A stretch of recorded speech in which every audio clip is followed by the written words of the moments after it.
बिस्मिल्लाहिर्रहमानिर्रहीम।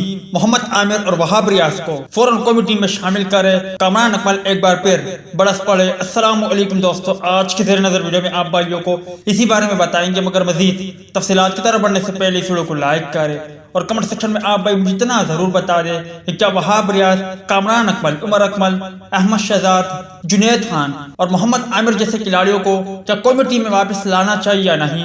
इस हवाले से कमेंट सेक्शन आपके कमेंट्स का मंतजर रहेगा। कौमी क्रिकेट टीम के विकेटकीपर बैट्समैन कामरान अकमल ने फास्ट बॉलर मोहम्मद आमिर और वहाब रियाज की टीम में वापसी का मुतालबा कर दिया।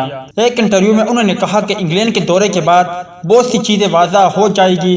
T20 वर्ल्ड कप में टीम को तजुर्बाकार बॉलर की जरूरत पड़ेगी। बाबर आजम गुजरते वक्त के साथ कप्तानी में बेहतर होते जा रहे हैं, ताहम पूरी टीम सिलेक्शन में बेहतरी की जरूरत है। उनका कहना था कि इंजमामुल हक और यूनुस खान टीम सिलेक्शन के मामले में बहुत संजीदा होते थे और उनकी कोशिश होती थी कि डोमेस्टिक क्रिकेट में कारकर्दगी का मुजाहरा करने वाले खिलाड़ियों को मौका दे।